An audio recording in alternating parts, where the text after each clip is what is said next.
الله أكبر.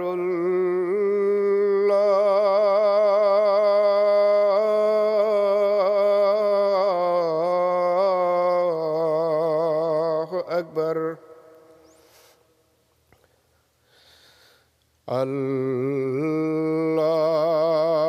الله أكبر.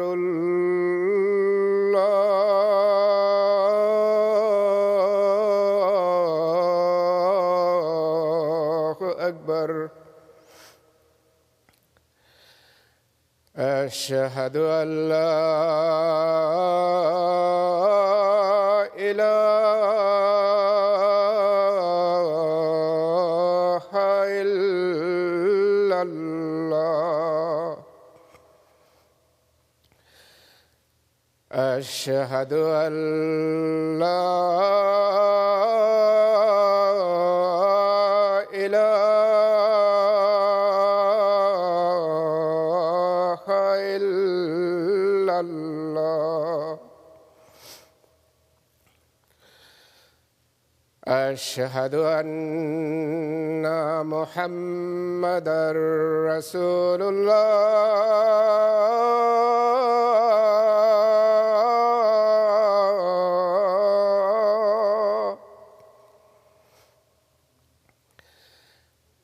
أشهد أن محمدًا رسول الله. حي على الصلاة.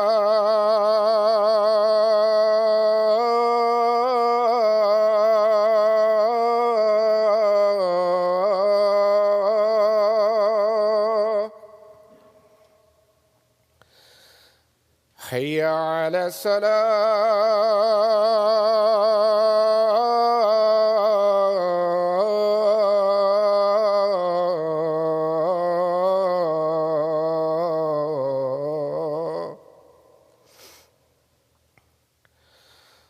حي على الفلاح.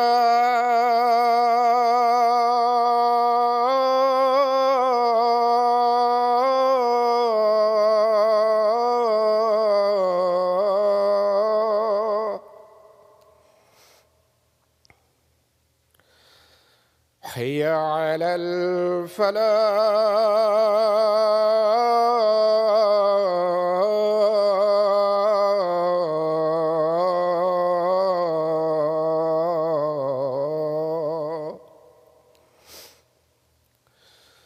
الله أكبر.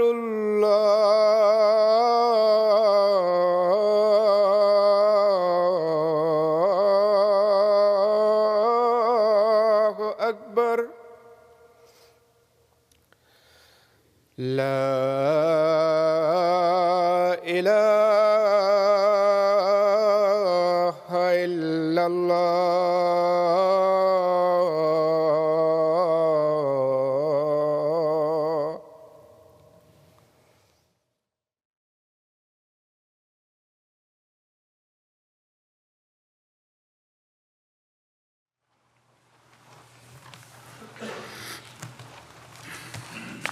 السلام عليكم ورحمة الله.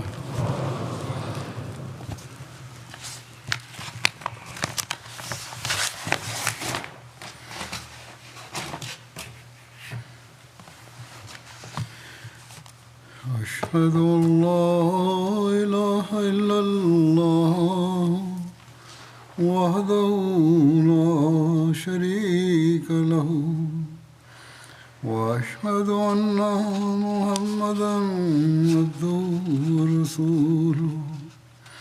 أما بعد فأعوذ بالله من الشيطان الرجيم.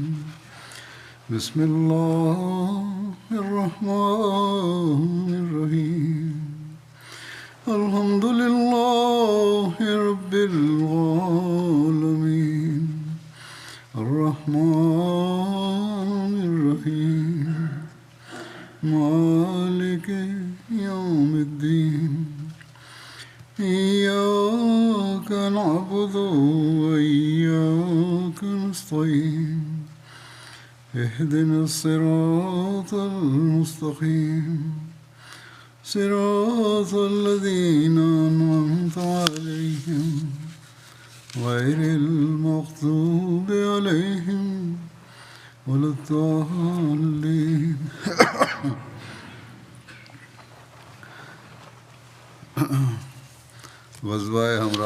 Tentang penyebab terjadinya Ghazwah atau Perang Hamra'ul Asad telah disebutkan pada khutbah sebelumnya. Ketika umat Islam mengetahui rencana musuh untuk menyerang Madinah setelah kembali dari Perang Uhud, maka Rasulullah SAW memanggil Hazrat Abu Bakar dan Hazrat Umar dan memberitahu mereka berdua tentang pernyataan seseorang sahabat yang bernama Mazani yang telah memberitahukan beliau SAW tentang hal ini. Kedua sahabat ini menyampaikan, "Wahai Rasulullah SAW, mari kita bergerak ke arah musuh agar mereka tidak menyerang anak-anak kita di Madinah."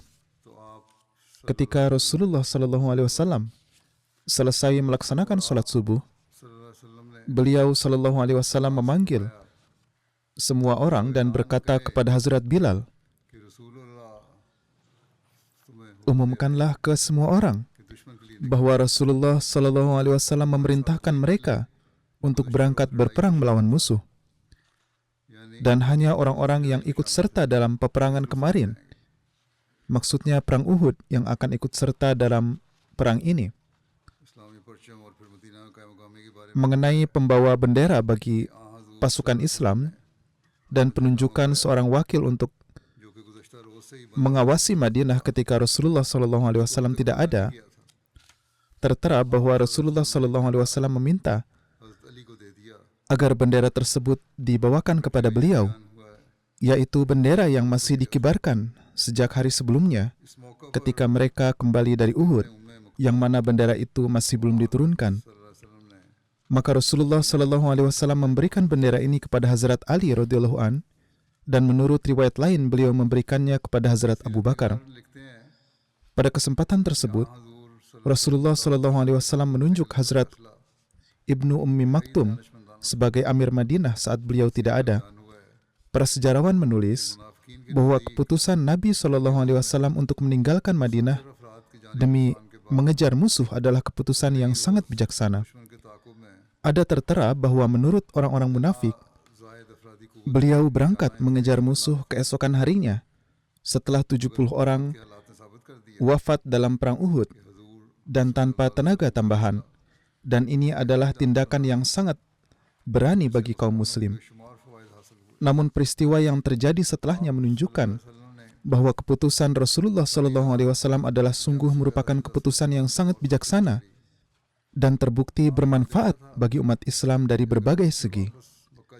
Rasulullah SAW menghabiskan sepanjang malam merenungkan keadaan setelah Perang Uhud.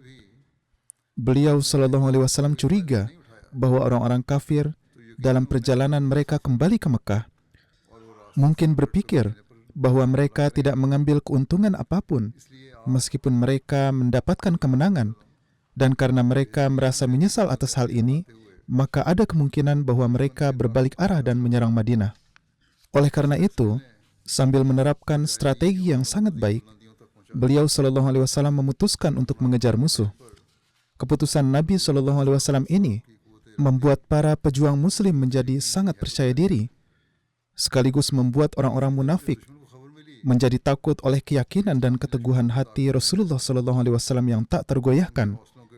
Di sisi lain, ketika musuh mengetahui bahwa tentara muslim sedang dalam perjalanan untuk mengejar mereka, keberanian mereka menjadi memudar. Ini adalah catatan dari buku sejarah. Pemimpin orang-orang munafik, yaitu Abdullah bin Ubay, juga meminta izin untuk bergabung dan ikut bersama dengan pasukan muslim. Dan ia mendatangi Rasulullah SAW dan meminta izin apakah ia dapat bergabung dalam peperangan ini.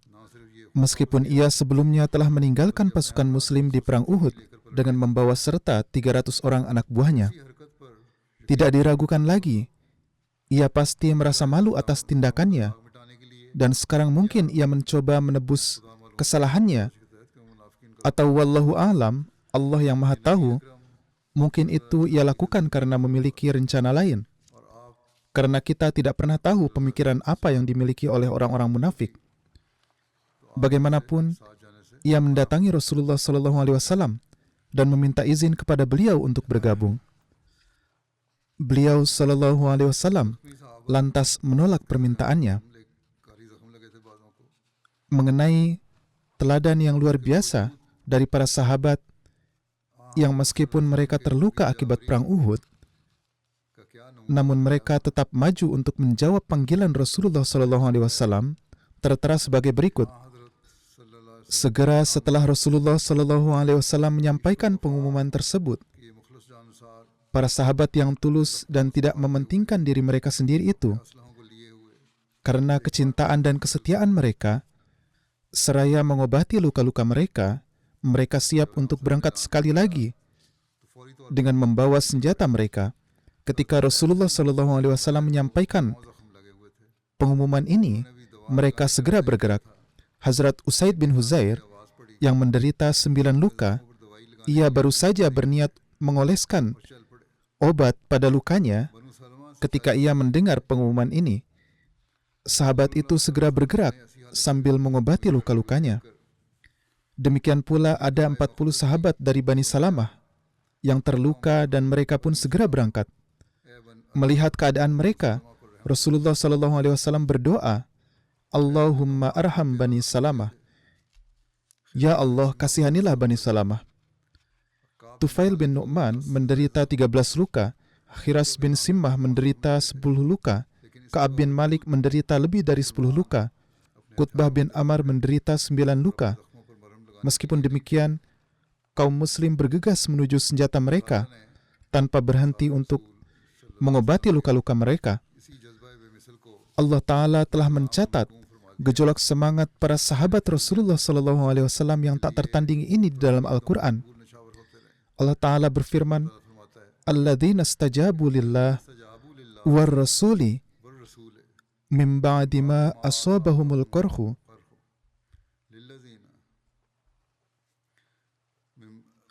min ba'di ma asabahumul qarhu lilladzina ahsanu minhum wattaqu ajrun azim.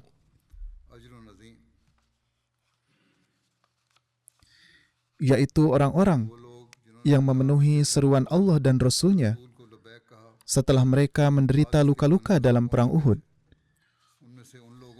Mereka adalah orang-orang yang berbuat ihsan dan orang-orang yang bertakwa dan akan mendapatkan pahala yang sangat besar.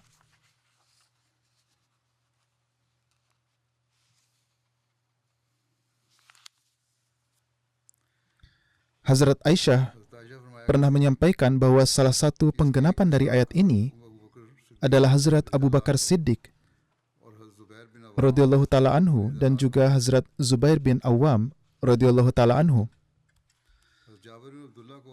Terdapat riwayat mengenai izin yang didapatkan oleh Hazrat Jabir bin Abdullah untuk ikut serta dalam perang ini, yaitu ketika disampaikan pengumuman dari Rasulullah SAW bahwa hanya mereka yang ikut serta dalam perang Uhud yang boleh ikut.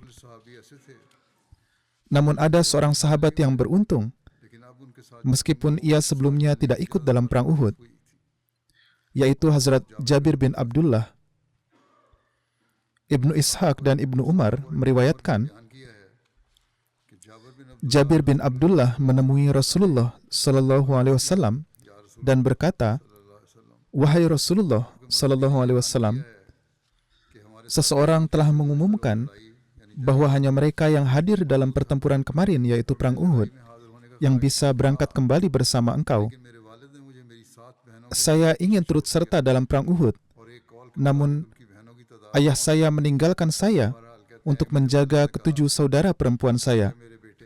Atau menurut riwayat lain, ia mempunyai 9 saudara perempuan, Ayah saya berkata, "Wahai anakku, tidaklah pantas bagimu atau aku meninggalkan saudari-saudari perempuanmu ini tanpa laki-laki. Aku mengkhawatirkan mereka. Mereka adalah perempuan yang lemah. Namun aku tidak bisa mendahulukan dirimu daripada diriku sendiri untuk ikut serta jihad bersama Rasulullah SAW." Jadi, ia ingin pergi, sementara Hazrat Jabir bin Abdullah tetap tinggal. Maka dari itu tinggallah di sini bersama saudari-saudarimu, dan aku akan menemani Rasulullah SAW dalam jihad. Oleh karena itu, ketika saya mengikuti perintah ayah saya, maka saya tidak dapat ikut serta dalam jihad kemarin. Jika tidak, saya juga sangat ingin untuk ikut perang Uhud. Oleh karena itu, setelah mendengar kata-kata Hazrat Jabir yang dipenuhi dengan kecintaan dan semangat, Rasulullah SAW memberinya izin untuk ikut serta.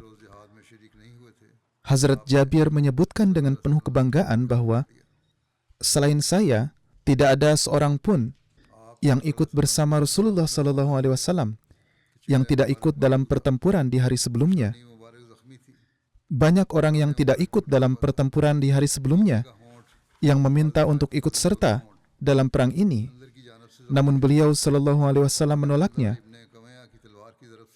Rasulullah SAW berangkat dalam keadaan yang sedemikian rupa, di mana wajah beliau yang penuh berkat terluka, dahi beliau terluka, gigi beliau patah, bibir bawah beliau, atau menurut riwayat lain, kedua bibir beliau terluka dari dalam.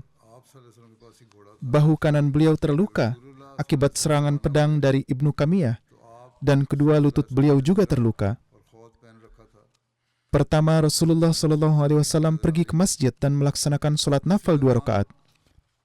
Kemudian sahabat lainnya sudah berkumpul. Lalu Nabi SAW meminta kuda beliau, yaitu Sakab, untuk dibawa ke pintu masjid. Dalam perang ini, hanya Rasulullah SAW yang membawa kuda. Ketika Rasulullah SAW berangkat, beliau mengenakan baju besi dan helm perang, dan hanya mata beliau yang terlihat. Pada saat itu, Rasulullah SAW bertemu Hazrat Talha bin Ubaidullah, dan beliau SAW bertanya, "Talha, di mana senjatamu?" Hazrat Talha menjawab, "Sangat dekat." Setelah berkata demikian, ia pun segera pergi dan membawa senjatanya. Padahal di dadanya terdapat 9 luka akibat perang Uhud. Total semua luka di tubuhnya adalah lebih dari 70 luka. Hazrat Talha meriwayatkan, "Aku lebih mengkhawatirkan luka-luka yang dialami oleh Rasulullah SAW daripada luka-lukaku sendiri." Beliau SAW mendatangiku dan bertanya, "Di mana engkau akan menemukan musuh?" Yakni, di mana Abu Sufyan dan pasukannya mungkin berada saat ini. Kemudian aku menjawab, "Di daerah dataran yang rendah." Rasulullah SAW bersabda, "Ini juga yang aku pikirkan."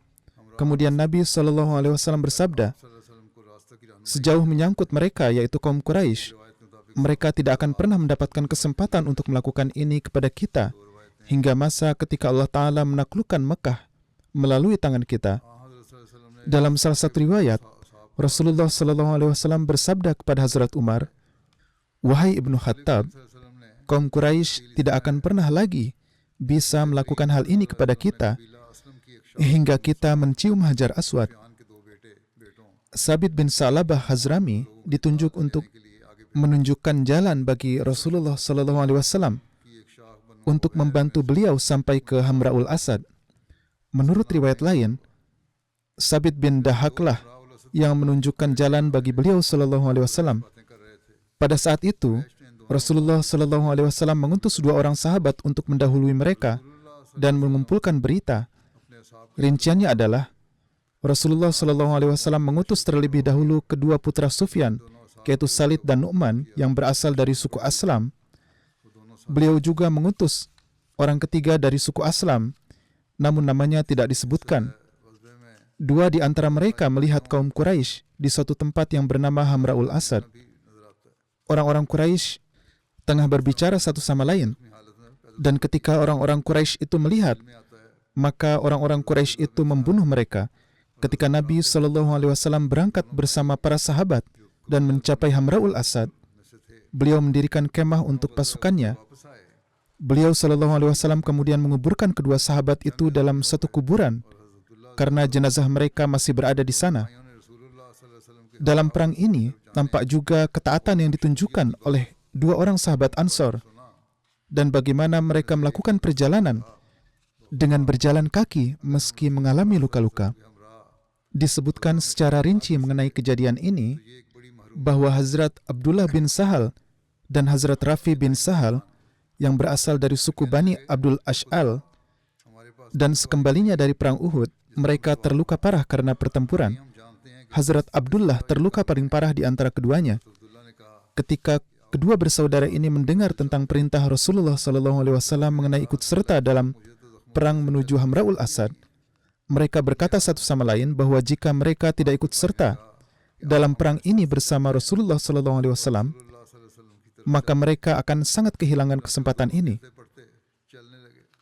Begitulah tingkat keimanan mereka. Mereka juga mengatakan bahwa mereka tidak memiliki tunggangan yang bisa mereka tunggangi, dan mereka juga tidak tahu bagaimana melaksanakan tugas ini. Mendengar hal ini, Hazrat Abdullah mengatakan, "Ikutlah denganku, mari kita berjalan ke arah sana." Hazrat Rafi berkata, "Demi Allah, aku bahkan tidak mempunyai kekuatan untuk berjalan karena luka-lukaku." Begitulah kondisi para sahabat. Kemudian saudaranya berkata, "Mari kita berjalan pelan-pelan dan menuju ke arah Rasulullah SAW." Jadi mereka berdua pun berjalan dengan terhuyung-huyung. Kapanpun Hazrat Rafi merasa sangat lemah, Hazrat Abdullah akan menopangnya di punggungnya, dan terkadang ia berjalan sendiri. Mereka berdua terluka dan siapapun di antara keduanya yang merasa sedikit lebih baik, kemudian akan menopang yang lain. Dan mereka terus berjalan sampai kepada Rasulullah SAW. Kadang kondisi mereka adalah sedemikian rupa, sehingga mereka bahkan tidak bisa bergerak karena keadaan yang sangat lemah. Namun mereka pada akhirnya tiba pada Rasulullah SAW di waktu Isya. Saat itu para sahabat sedang menyalakan api, yakni saat itu mereka sudah mendirikan kemah. Mereka berdua pun dihadirkan di hadapan Rasulullah SAW. Hazrat Abad bin Bishr ditunjuk untuk berjaga bagi Nabi SAW pada malam itu. Ketika mereka tiba, Rasulullah SAW bertanya kepada mereka, apa yang menghalangi mereka untuk datang lebih awal. Keduanya menjelaskan alasannya. Atas hal ini beliau SAW mendoakan mereka dan bersabda, "Jika kalian berdua dikaruniai umur panjang, maka kalian akan dikaruniai kuda, keledai, dan unta sebagai tunggangan." Artinya, walaupun saat ini kamu berjalan kaki sambil dengan susah payah, namun jika kamu diberi umur panjang, maka kamu akan menyaksikan sendiri semua itu, dan segala macam tunggangan itu akan dianugerahkan kepadamu. Namun bersamaan dengan ini, beliau SAW bersabda, "Namun ini tidak lebih baik dari perjalanan yang telah Anda lakukan saat ini dengan berjalan dan secara susah payah untuk sampai di sini." Ada juga rincian mengenai perbekalan umat Islam dan kemurahan hati Hazrat Sa'ad bin Ubadah. Hazrat Jabir bin Abdullah meriwayatkan bahwa perbekalan utama untuk perjalanan perang ke Hamra'ul Asad terdiri dari kurma. Hazrat Sa'ad bin Ubadah membawa 30 ekor unta dan kurma yang berlimpah untuk mencapai Hamra'ul Asad. Perawi juga menyebutkan bahwa 2 atau 3 ekor unta akan disembelih setiap hari dari unta yang dibawanya. Kadang-kadang mereka juga makan daging unta selain kurma. Ada juga rincian mengenai strategi yang diterapkan oleh Rasulullah SAW dalam pertempuran dan bagaimana beliau membuat musuh menjadi gentar. Salah satu cara untuk menimbulkan kegelisahan dan ketakutan di hati musuh adalah dengan menyalakan banyak api di malam hari untuk menunjukkan seolah-olah jumlah pasukan yang besar, dan dengan demikian menimbulkan ketakutan pada diri musuh. Oleh karena itu, dimanapun Nabi SAW bermalam dan berkemah, beliau akan memerintahkan para sahabat untuk menyalakan api di berbagai tempat. Jadi setiap orang akan menyalakan api secara terpisah, dan ada hingga 500 api yang dinyalakan di berbagai tempat yang berbeda dan yang dapat dilihat dari jauh. Selanjutnya, berita tentang keberadaan pasukan Muslim dan api ini pun menyebar luas, dan melalui ini Allah Ta'ala menurunkan ketakutan pada musuh. Tertera juga bahwa Ma'bad Khuzai bertemu dengan Rasulullah SAW pada saat itu, dan ia juga menemui Abu Sufyan dan memperingatkan kaum Quraisy mengenai keberadaan pasukan Muslim. Rinciannya adalah sebagai berikut. Ma'bad bin Abu Khuzai yang saat itu masih musyrik bertemu dengan Rasulullah SAW. Meskipun ada sebagian sejarawan yang menyatakan bahwa ia menerima Islam pada saat itu, namun sebagian besar sejarawan mengatakan bahwa ia belum menerima Islam pada saat itu. Ia menerima Islam kemudian. Suku Banu Khuza'ah, baik yang Muslim maupun yang musyrik, mereka adalah sangat tulus terhadap Rasulullah SAW. Mereka telah berjanji kepada Nabi SAW bahwa mereka tidak akan menyembunyikan apapun. Ma'bad menyatakan, "Wahai Muhammad SAW, kesulitan yang Anda dan sahabat Anda harus pikul sangat menimbulkan kegelisahan bagi kami. Kami ingin agar Allah Ta'ala meninggikan derajat engkau dan melindungi engkau dari segala kesulitan." Atas sikap empati ini, Rasulullah SAW bersabda kepada Ma'bad, "Patahkanlah tekad Abu Sufyan." Dengan kata lain, Anda saat ini sedang pergi ke sana, sehingga ketika Anda bertemu dengannya, tanamkan rasa takut dalam dirinya. Namun bagaimana ini akan dilakukan? Ini adalah suatu hal yang harus diputuskan sendiri. Setelah itu, Ma'bad berangkat ke arah Mekah, sementara Nabi SAW tetap di Hamra'ul Asad. Ma'bad bertemu dengan Abu Sufyan dan kawan-kawannya di Rauhah. Rauhah terletak sekitar 40 mil dari Madinah. Pada saat itu, pasukan Quraisy telah memutuskan untuk kembali menyerang Rasulullah SAW.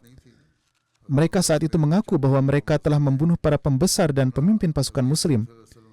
Sementara pada kenyataannya, selain Hazrat Hamzah dan mungkin beberapa sahabat lainnya, Rasulullah SAW, Hazrat Abu Bakar, Hazrat Umar, Hazrat Utsman, Hazrat Ali, dan para sahabat lain radhiyallahu ta'ala anhum, dengan karunia Allah senantiasa dilindungi selama perang Uhud. Mereka lalu menjawab bahwa mereka telah pergi sebelum mereka dapat menghancurkan pasukan Muslim sepenuhnya, dan berkata bahwa mereka sekarang akan kembali dan menghancurkan seluruh pasukan Muslim dan akan bebas selamanya dari kaum Muslim. Ketika Abu Sufyan melihat Ma'bad, ia berkata, "Ini adalah Ma'bad. Ia pasti memiliki berita." Ia kemudian bertanya, "Bagaimana keadaan di sana?"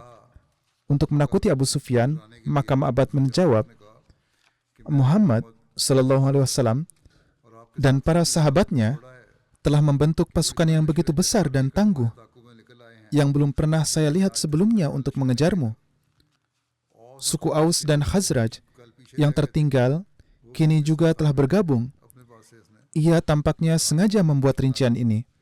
Kemudian berkata, "Mereka telah bersumpah bahwa mereka tidak akan kembali sampai mereka menemukanmu dan membalas dendam. Mereka sangat marah dan menyesali kenyataan bahwa mereka tidak dapat mengambil bagian dalam pertempuran sebelumnya. Mereka sangat menyesali tindakan mereka sebelumnya, dan mereka memiliki kemarahan yang begitu besar untuk menghadapimu." Abu Sufyan menjawab, "Terkutuklah kamu. Apa yang kamu katakan? Sepertinya kamu tidak akan pergi dari sini sampai kamu melihat dahi kuda-kuda itu." Ini adalah sebuah pepatah bahasa Arab yang berarti ia tidak akan kembali sampai mereka hancur. Abu Sufyan berkata, "Demi Tuhan, kami dengan suara bulat memutuskan untuk mengalahkan mereka dan mencabut akar-akar mereka sepenuhnya." Ma'bad berkata, "Saya harus menyarankanmu untuk menghentikan apa yang kamu lakukan. Pemandangan yang mengerikan mengharuskan saya membuat puisi, yaitu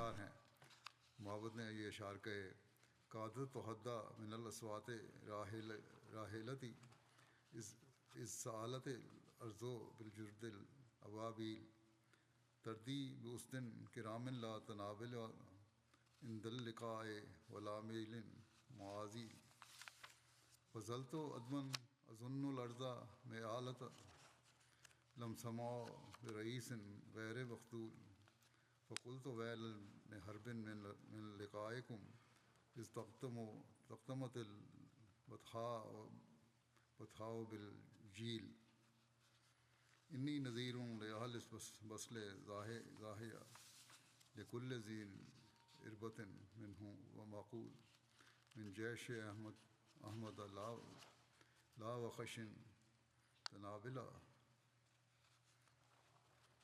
व लैसा यूसुफ मा Artinya, ketika kuda-kuda dari jenis yang paling unggul datang berbondong-bondong, hampir saja suara tapak kuda mereka mengagetkan untaku, sehingga ia tersandung dan jatuh.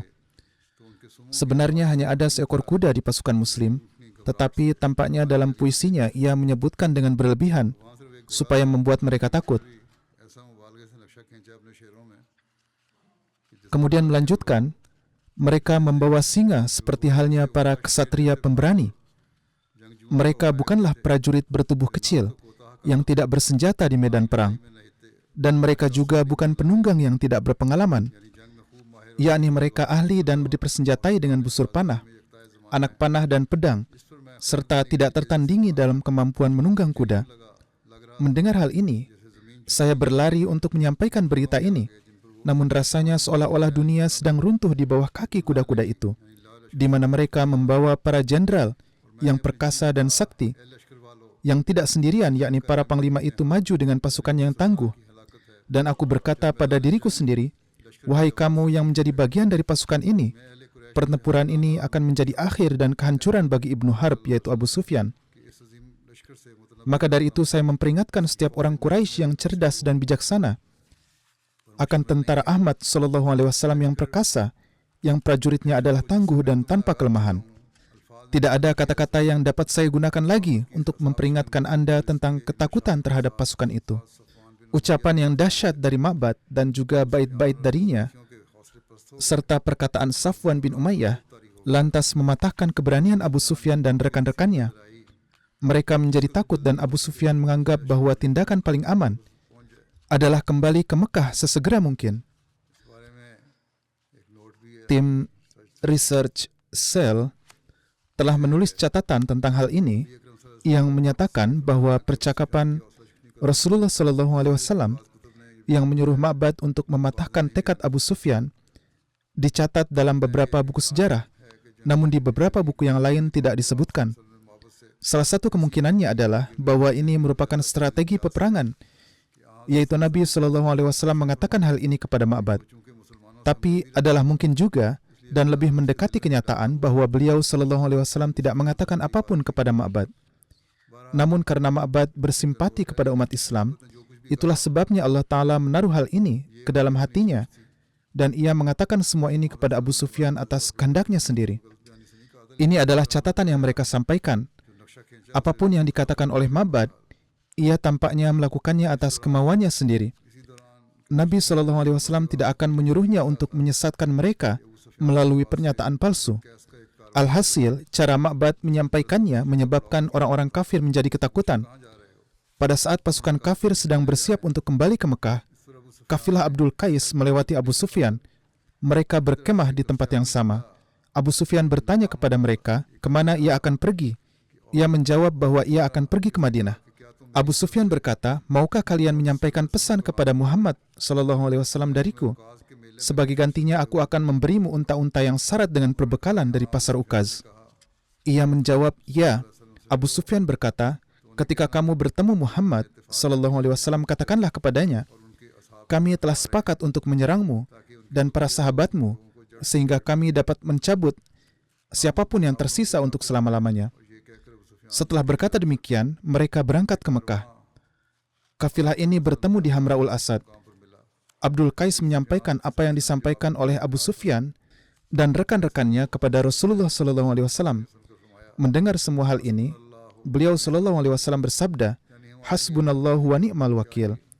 cukuplah Allah bagi kami, dan dialah penjaga yang sebaik-baiknya.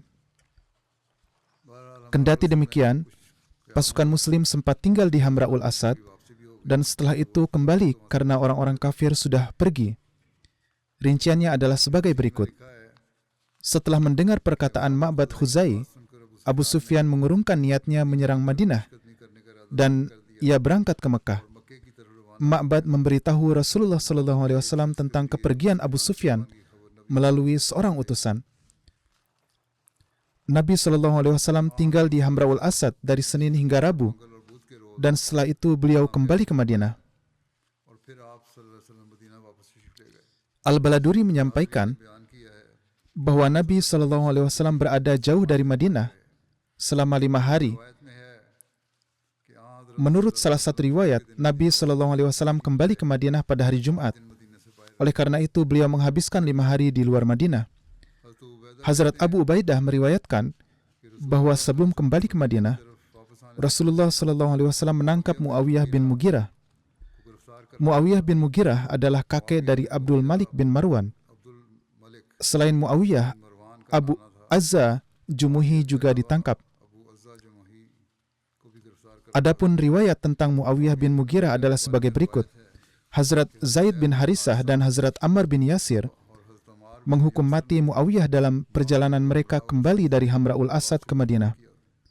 Alasannya adalah karena Muawiyah bersembunyi di Madinah dan ia memberikan kabar tentang gerak-gerik kaum Muslim kepada musuh.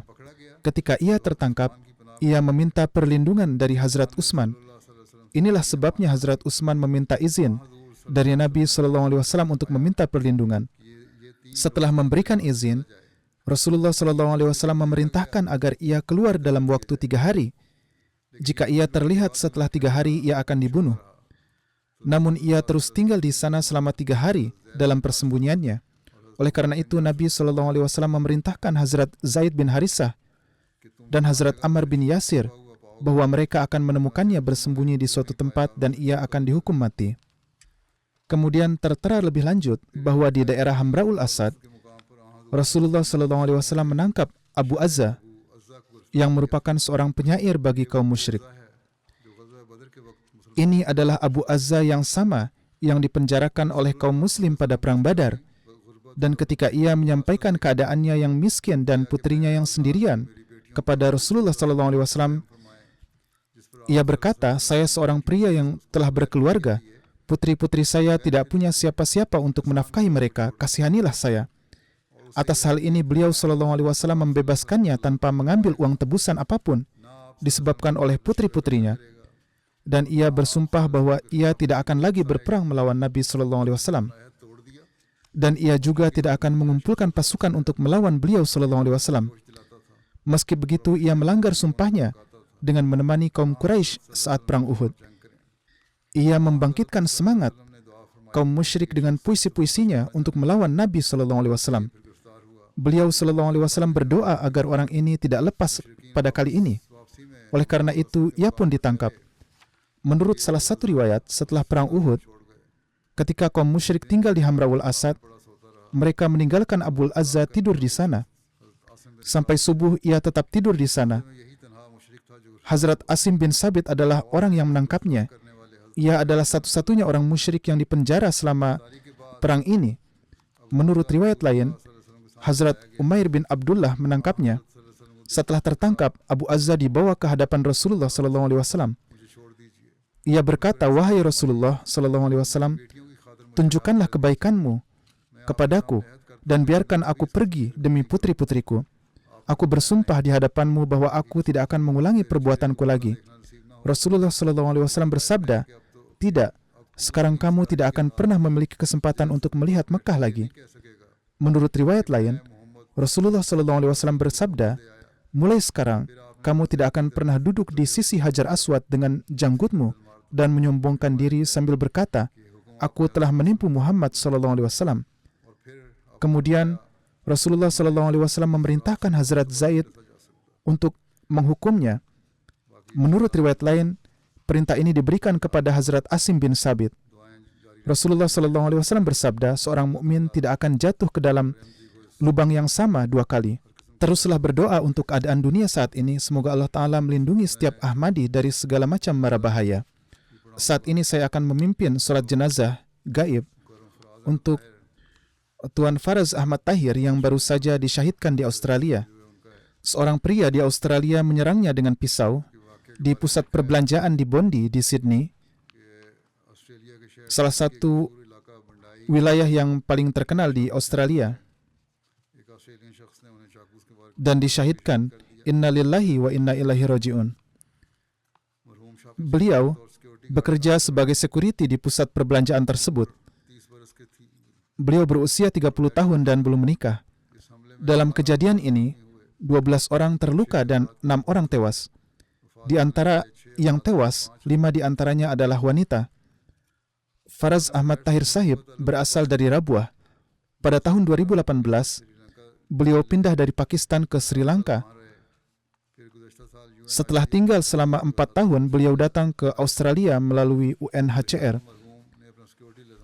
Baru bulan lalu, beliau mendapatkan izin untuk menjaga. Hari kewafatannya merupakan hari pertama beliau bekerja shift siang. Sebelumnya, beliau bekerja pada shift malam. Namun hari ini adalah pertama kalinya beliau bertugas pada siang hari. Berdasarkan rincian yang disampaikan, ketika Faraz Ahmad Tahir melihat orang-orang berlarian dengan panik, beliau maju untuk menghentikan penyerang. Setelah itu, penyerang menikamnya sehingga beliau wafat. Almarhum adalah orang pertama yang terbunuh dalam peristiwa ini. Keluarganya menerima Ahmadiyah melalui kakeknya, yaitu Mian Ahmad Sahib yang merupakan penduduk di distrik Shahpur.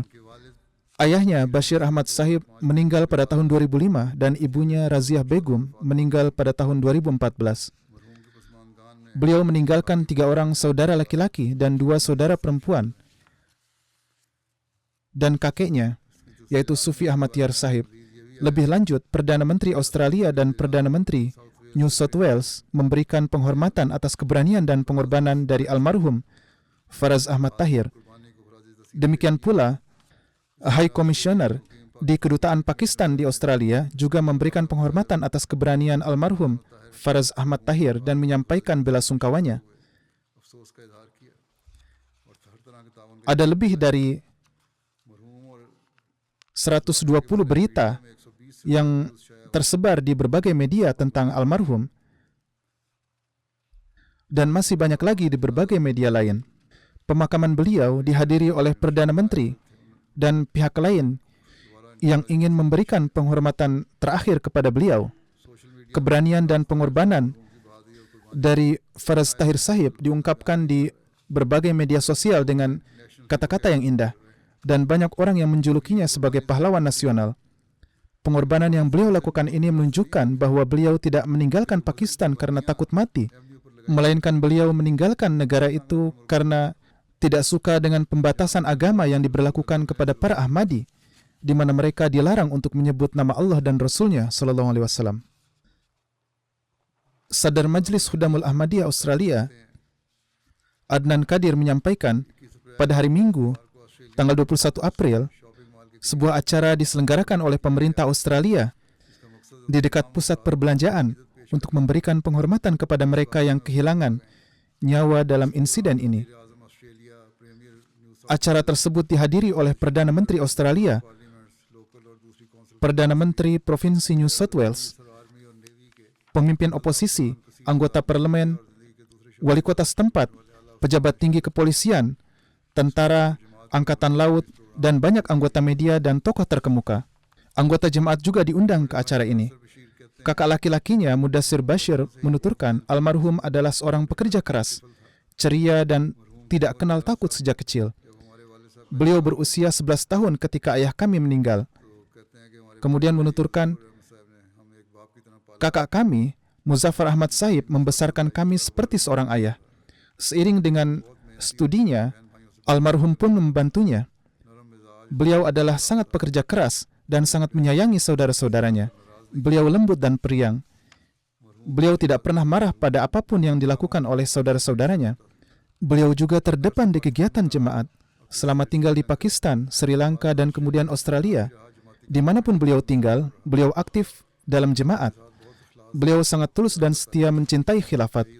Beliau menginginkan agar setelah menerima kewarganegaraan akan pergi ke London untuk bertemu dengan Hazrat Khalifatul Masih. Ini adalah keinginan beliau.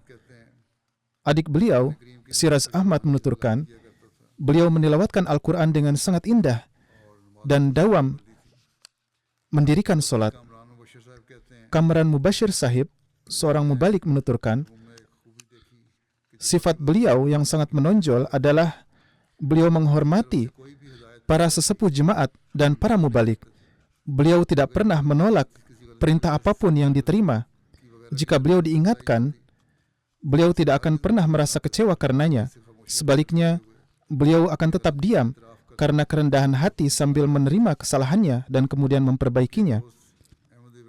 Salah satu temannya, Ahmad Ibrahim, menuturkan, almarhum memiliki kecintaan yang luar biasa terhadap jemaat dan khilafat. Beliau menghormati para pengurus jemaat dan dawam solat. Saya menjalin hubungan layaknya saudara. Bahkan jika saya pernah memberitahunya tentang sesuatu, ia akan tunduk dan diam, mendengarkannya dan mengatakan bahwa ia tidak akan membiarkan keluhan ini terulang kembali. Ketua jemaat lokal di Brisbane mengatakan, bulan lalu di bulan Maret, beliau datang ke Brisbane selama seminggu untuk bertemu dengan teman-temannya dan kerabatnya. Beliau mengatakan bahwa jika ada yang memendam kemarahan atau keluhan mengenai saya datang untuk meminta maaf. Beliau terus-menerus meminta maaf kepada semua orang. Sepertinya beliau datang untuk mengucapkan selamat tinggal pada semua orang. Seorang temannya, yaitu Syajar Ahmad, mengatakan, beliau adalah pekerja keras, sangat berani, dan sadar akan tanggung jawabnya. Kemudian penjaga keamanan yang lain yang terluka di sampingnya menuturkan bahwa begitu penyerang memasuki pusat perbelanjaan dan beliau melihat orang-orang berlarian, beliau mencoba menghentikannya dan memperlihatkan keberanian yang besar dengan berdiri di depannya dan mempersembahkan nyawanya demi melindungi orang lain. Masyarakat juga banyak memberikan penghormatan kepada Tuan Faraz Tahir Sahib di media sosial. Chris Murphy menulis dalam pesannya, saya melihat seorang penjaga keamanan yang berpakaian rapi penuh wibawa, yaitu Faraz Tahir, yang tengah berjaga di Westfield ketika saya berada di sana sebelum pembantaian itu dimulai. Beliau adalah seorang pahlawan yang menyerahkan nyawanya untuk mencoba melindungi orang lain. Seorang wanita, Rebecca Ebras, menulis, Faraz Tahir meninggalkan negaranya untuk menyelamatkan diri dari kezaliman dan datang ke Australia untuk mencari kedamaian dan masa depan yang lebih baik. Beliau sangat dicintai di jemaatnya. Beliau telah memberikan nyawanya untuk menyelamatkan orang lain. Saya turut berbelasungkawa kepada keluarga dan jemaatnya. Ini adalah tragedi yang mengerikan. Banyak ucapan serupa yang disampaikan oleh masyarakat, baik dari mereka yang melihat kejadian di pusat perbelanjaan tersebut maupun dari mereka yang membacanya. Siswa Jamiah Ahmadiyah Rabwah, Hasir Ahmad, menuturkan, Faraz Tahir adalah sepupu saya. Beliau adalah sosok yang sangat baik. Beliau dawam menjalankan sholat 5 waktu dan menasihati orang lain untuk melakukan hal yang sama. Beliau senantiasa menemui saya dengan senyuman. Beliau menganggap saya sebagai adiknya. Kapanpun harus menjelaskan sesuatu, beliau menyampaikannya dengan penuh kasih sayang. Beliau selalu meminta doa dengan menyampaikan, saya akan mendoakanmu, mohon doakan saya juga. Hasur Ahmad menuturkan, beliau menelpon saya untuk terakhir kalinya pada hari disyahidkan jam 4 pagi di Australia. Beliau berkata, saya baru saja melaksanakan tahajud dan saya telah mendoakan kalian semua. Saya akan sholat subuh dan kemudian berangkat kerja. Tidak ada waktu untuk tidur. Ini adalah shift pagi pertama beliau. Beliau sebelumnya bekerja shift malam. Kemudian menulis, ini adalah syahid ketiga dalam keluarga kami. Pertama adalah paman saya, Muhammad Nawaz Sahib, yang syahid pada tanggal 11 September 2012 di Orangutown, Karachi. Kemudian pamannya, Ijaz Ahmad Sahib, yang syahid pada tanggal 4 September 2013 di Orangutown, Karachi. Sekarang Faraz Ahmad Sahib telah syahid. Seperti yang telah saya sampaikan, almarhum menunjukkan bahwa beliau tidak meninggalkan negaranya karena takut mati, melainkan pergi untuk mencari kebebasan dalam beragama. Semoga Allah Ta'ala mengangkat derajat almarhum dan memberikan kesabaran serta ketabahan kepada keluarganya.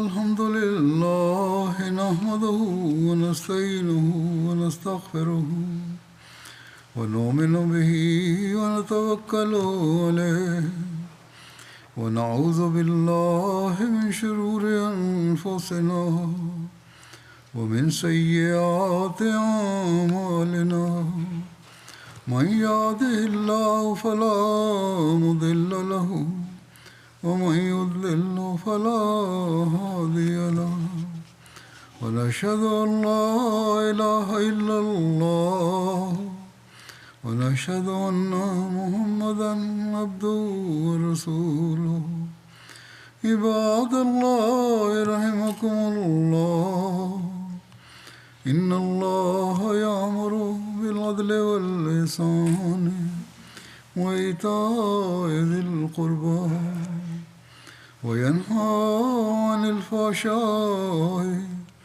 والمنكر والبغي يعظكم لعلكم تذكرون اذكروا الله يذكركم وادعوه يستجب لكم ولذكر الله أكبر